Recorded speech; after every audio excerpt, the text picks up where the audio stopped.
Pois é, eu sou uma menina do interior, né, que era muito tímida. Eu era muito estrábica também, então aí tu já nem olha, eu usava aquele pirata até os 13 anos. Então sempre fui introvertida e lia muito, lia muito.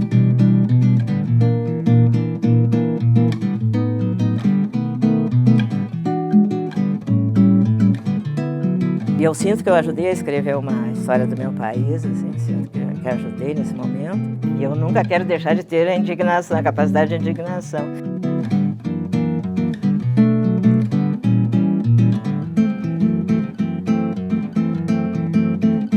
Uma carreira literária é muito lenta. Ela depois pode durar, se escreveres bem, ela dura além da vida, né? Quando a gente lê livros de 2000 anos atrás, de 400 anos, que são da maior atualidade.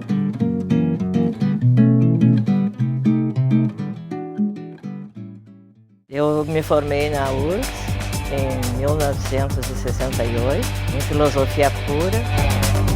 Posteriormente fiz uma formação, uma especialização em ciências da educação também na URGS. Fui professora durante 30 anos, sou escritora, escrevo romances, livros juvenis, livros infantis.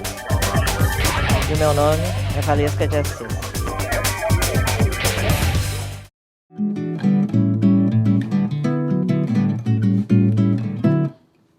Eu sou uma menina do interior, né? Que era muito tímida. Eu era muito estrábica também, então aí tu já nem olha, eu usava aquele pirata até os 13 anos.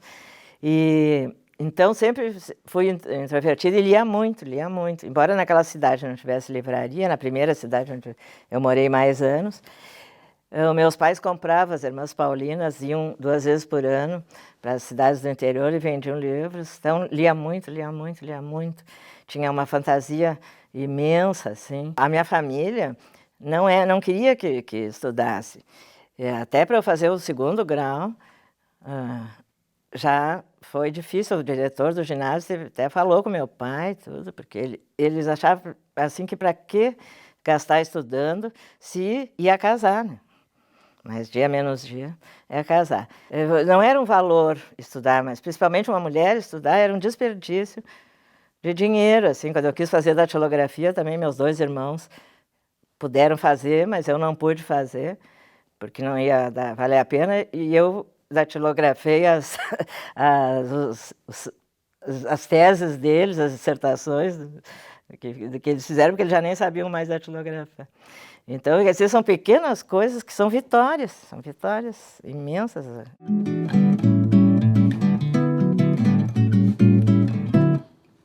Quando eu quis fazer o vestibular, claro que nem tinha cursinho, nem nada, e os meus pais não queriam muito. Aí eu morava no interior, eu vinha sozinha os dias de manhã, saía ainda escuro de casa, e vinha todos os dias. Eu me acordava, eu tinha 18 anos, naquela época tinha que ter 18 anos. E depois levou tempo para sair o resultado, era assim mais de mês e não saía, e a gente tinha que vir aqui na URGS para saber, para ver a lista. Na época, já tenho 51 anos de formada na URGS, era a opção que eu tinha, por ser de uma família que não teria condições de pagar uma universidade. E a URGS era realmente a melhor universidade. Então, para mim foi tudo, foi assim. Eu cursei filosofia pura, então a gente tem uma abertura de mundo maravilhosa. E depois peguei uma época de muita luta política e tal, então eu aprendi muitas coisas também como ser uma cidadã, né? Eu tinha morado no interior a vida inteira, então uma vida assim cosmopolita, não tinha a menor ideia. Foi muito especial. Depois eu fiz muitos anos mais tarde, fiz uma especialização e é muito bom, é como se fosse sempre a casa da gente. A minha filha já era adolescente, assim, eu fiz uma especialização em ciências da educação. Eu lecionei 30 anos em escolas públicas estaduais de periferia, sempre escolhi as de periferia. Mas filosofia eu lecionei apenas 1 ano, porque depois terminaram com a filosofia. E lecionávamos história, que a gente tinha registro para história também, e psicologia da educação. Mas o fato de ter tirado filosofia, mesmo não podendo lecionar, me deu uma abertura imensa para que as minhas aulas de história fossem melhores, mais abrangentes. Eu gosto muito de literatura também, então nos últimos 20 anos, digamos, eu já não trabalhava com livro-texto, trabalhava com livros de literatura, e junto com a professora de português, então os alunos já viam por esse novo ângulo a história, né?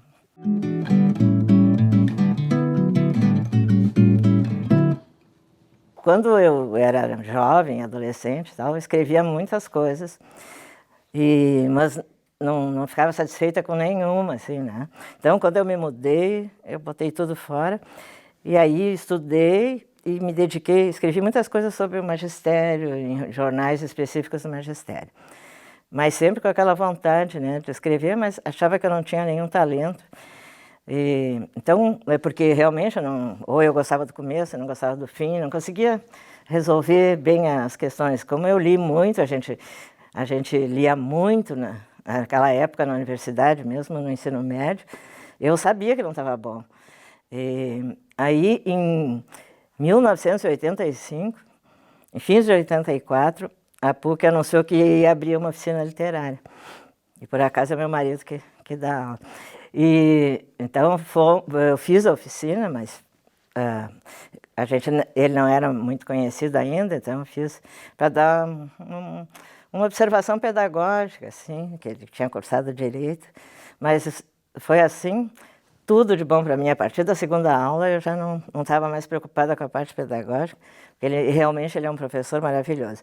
E aí, então, é a grande lição de humildade que o escritor recebe, quer dizer, ele como um jardineiro, ele tem que saber as técnicas mais elementares, ou como um desenhista, como um pianista, aqueles exercícios básicos que são as suas ferramentas, né? Se ele fosse um jardineiro, teria que saber quando podar as plantas, quanta água elas precisam, quanto sol, para não afogar, não matar. E a gente aprende numa oficina muito a usar essas ferramentas, a conhecer e a usar esse martelo, esses pregos, essas coisas assim, para fazer um diálogo, uma cena, um sumário, para construir um personagem, porque ficava ainda no ar naquela época de que... E às vezes você ainda vê esse clichê, né, de que o livro baixa, assim, como uma coisa pronta, assim, e naquela época não tinha computador, então amassavam papéis e atiravam. Então, e isso não é nada, a literatura é muito trabalho, assim, muito trabalho, mas também muita satisfação.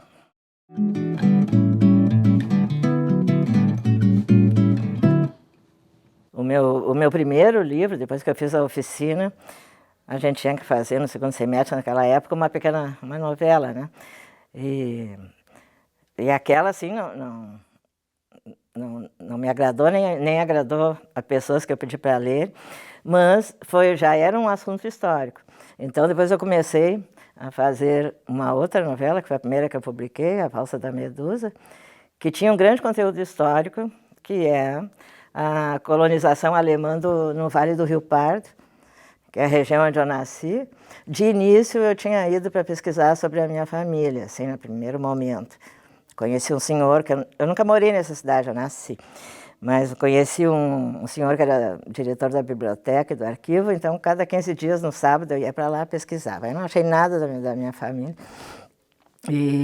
mas achei uns aristocratas que serviam de mercenários nos exércitos imperiais, exércitos de todos os países, né, que eram filhos da pequena nobreza, ou da nobreza mesmo europeia, e a terra era só dada para o filho mais velho, o título, o baronato.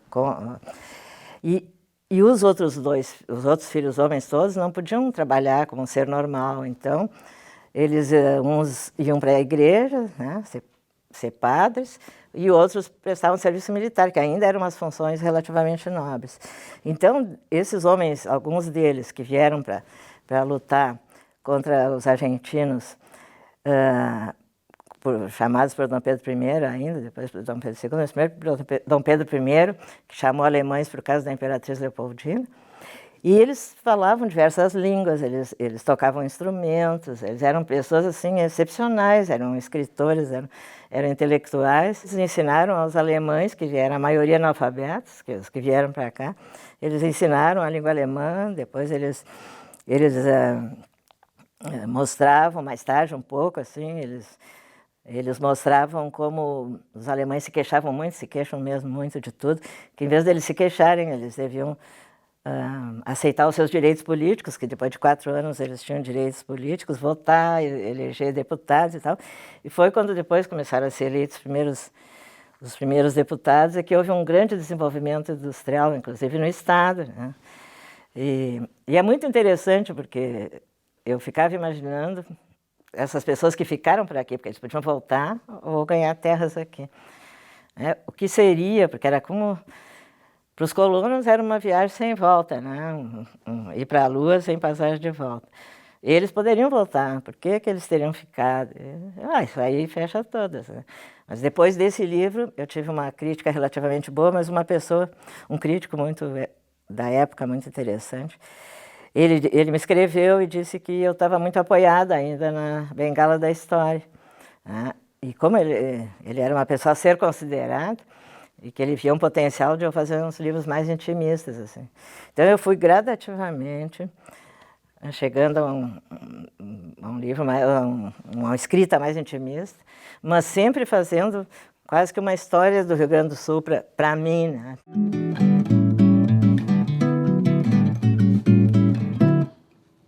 Eu nunca pensei em escrever para crianças e jovens, embora eu como professora, sentia muita falta desses livros, mas é muito complexo escrever para um jovem um livro que não seja datado. Então, eu estava muito confortável nos meus livros adultos, quando a editora Artes e Ofícios desafiou alguns escritores que não escreviam para jovens, para escrever um livro juvenil. Aí eu fui estudar, fui lá na PUC, falei com a professora Vera, que é a que entende mais literatura infantil, que entendia mais na época, assim. E estudei e disse para a editora que isso era no fim do ano, eu disse que, olha, em abril eu te digo se eu vou poder fazer.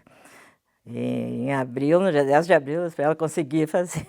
E aí escrevi até julho, mais ou menos, e em agosto foi lançado. É fascinante, não tanto escrever esse tipo de livros, mas o retorno do leitor. É um leitor muito mais sincero, é um leitor que tu está conquistando, assim, para a leitura, né?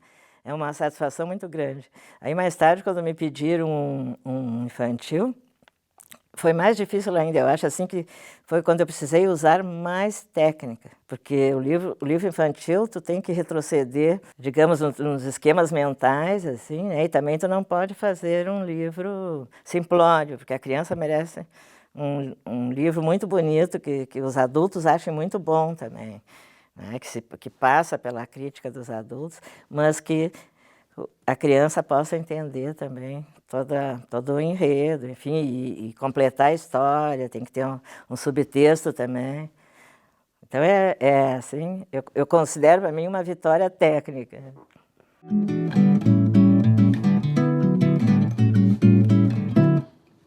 Eu até pensei que era uma pegadinha, assim, né? Pelo menos na primeira vez que eu concorri, né? Na segunda eu comecei a ficar com medo. Porque eles escolhiam primeiro 10, agora são 5.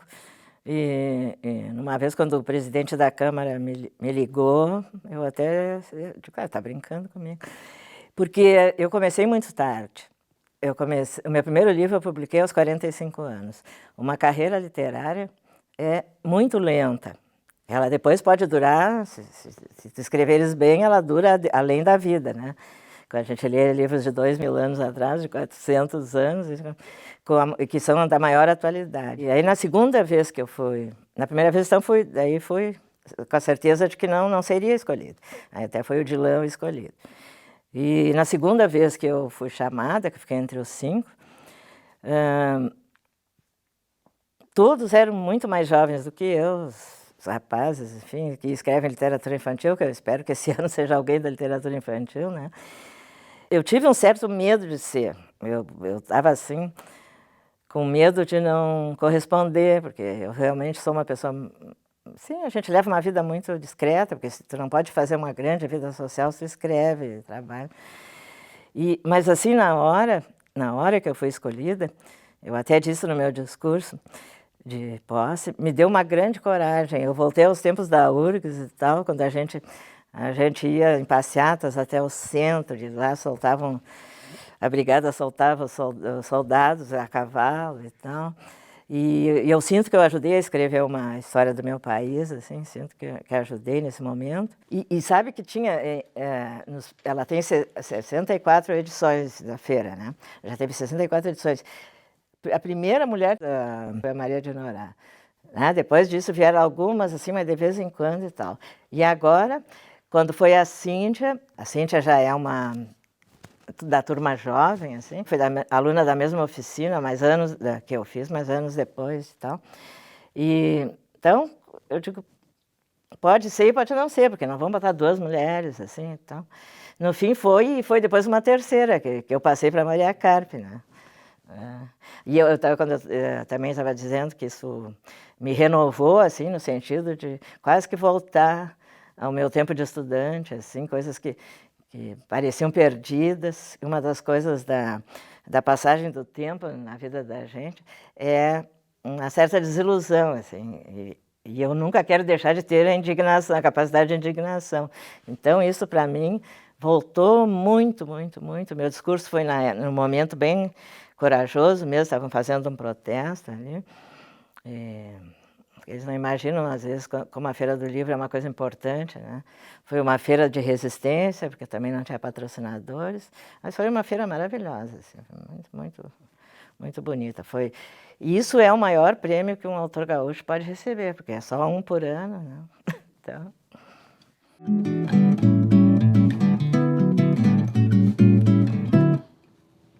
Bem, todo escritor escreve várias vezes o mesmo livro, né? E todo escritor tem o seu mito pessoal, que tu vai descobrindo depois que tu já escreveste alguns livros.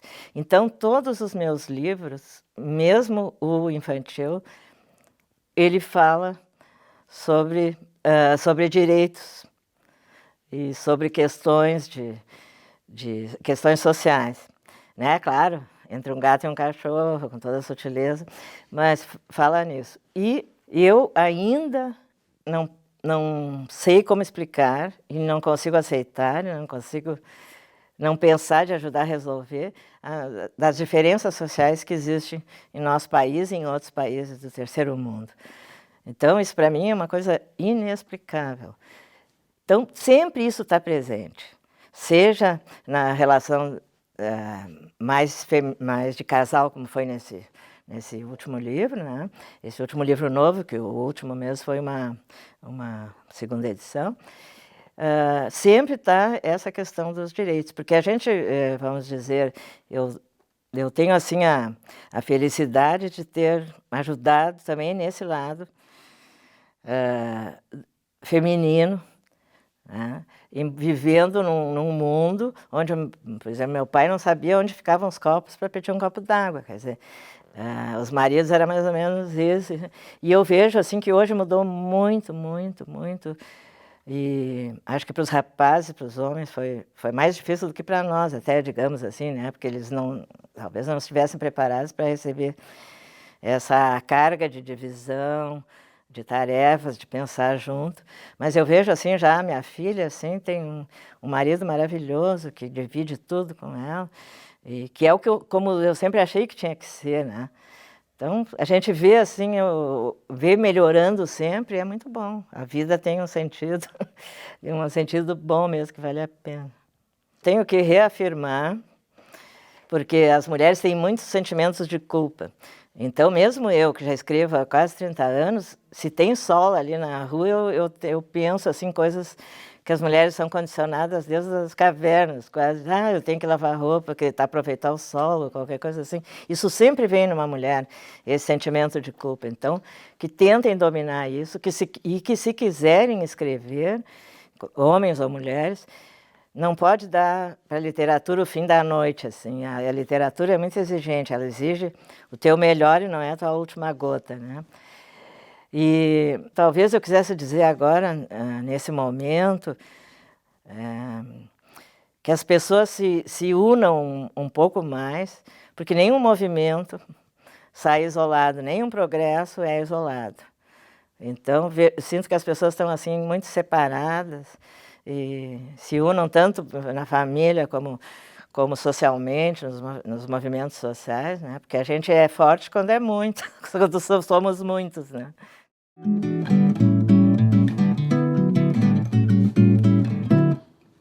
Esse prêmio da Associação Paulista de Críticos de Arte, que é o mais importante, é um prêmio que a gente não se inscreve. E até quando eles me ligaram de lá também, eu achei que estavam brincando comigo, porque era assim o meu terceiro livro, é uma coisa era inexplicável mesmo. E no fim fui a São Paulo, ganhei no Teatro Municipal lá, com pessoas assim, Lígia Fagundes Telles, e coleguinhas assim maravilhosas, e também de televisão e tal. Depois eu fui finalista do Prêmio Açorianos, e aí comigo tava assim os grandes como o Pozenato e o Sérgio Jocman e tal. Então, mas ser indicada para o Açorianos, que eu ainda nunca consegui ganhar ainda, mas já é um dos maiores prêmios, que também foi durante muito tempo um dos melhores prêmios que nós tivemos aqui. A premiação, quando a gente ganha, é bom, mas eu vejo tanta gente, eu também no começo até talvez tive com certeza pouca paciência para esperar o reconhecimento e achava que um prêmio poderia dar uma acelerada nisso, mas infelizmente o prêmio não conta muito assim no teu currículo.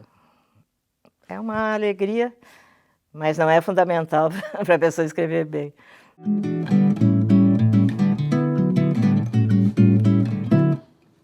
A universidade é tudo. Qualquer cidade melhora quando tem uma universidade. Ali, a cidade onde eu nasci, em Santa Cruz, eu acompanhei, assim, por sempre visitar meus parentes, né, o quanto a cidade se tornou mais humana, mais interessante com a universidade. E a URGS, que era uma coisa assim, já sempre foi muito boa, ela sempre abrangeu música, shows, palestras, teve os melhores professores, quando na minha época alguns já tinham saído ou saíram logo depois, mas em geral tinham os melhores professores.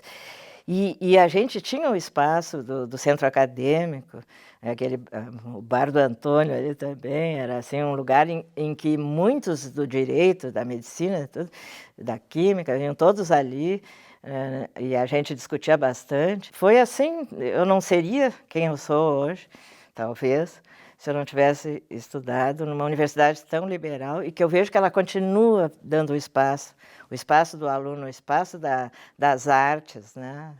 Realmente, eu sinto muito, muito orgulho da URGS, e sempre que tem alguma coisa da URGS, eu compartilho no meu Face e me sinto assim até hoje, uma filha da URGS.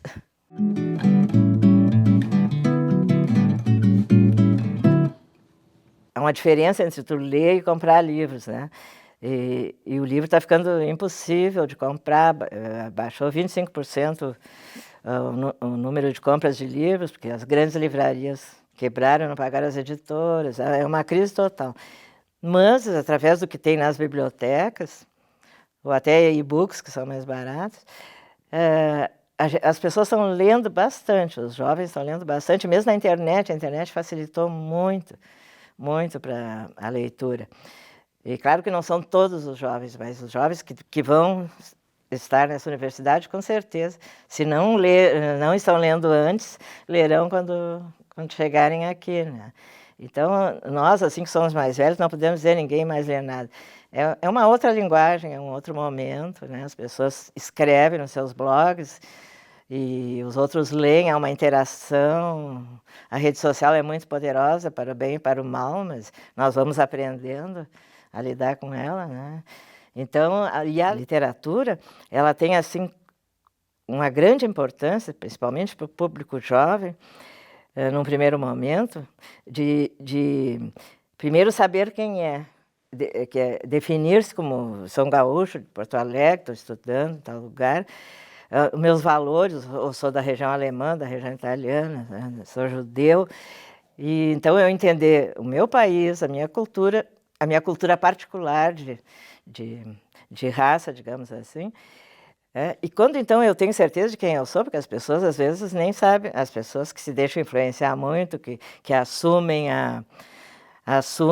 que o explorador tem razão, é porque elas nem sabem que são gente. Então, no momento em que tu sabes quem tu és, tu está pronto para livros diferentes, novas viagens literárias ou até pessoais, ver que existem outros mundos além desse mundinho. E a literatura tem também um poder que alguns discutem, mas ela tem um poder curativo. Até assim, numa coisa simples como um desgosto qualquer, seja por alguém doente ou um desgosto amoroso, digamos assim, o escrever, não vou dizer tudo de literatura, mas a literatura começa de tu gostar de escrever, né? Depois ela tem muitas etapas. Mas no momento em que tu escreves aquela tua ideia, o teu pensamento, ou a tua dor, ela já não está dentro de ti, ela já está fora de ti. Tu pode olhar frontalmente para ela e se ela não servir para mais nada, ela serve para tu te liberar daquela dor. Então ela tem também os seus poderes curativos.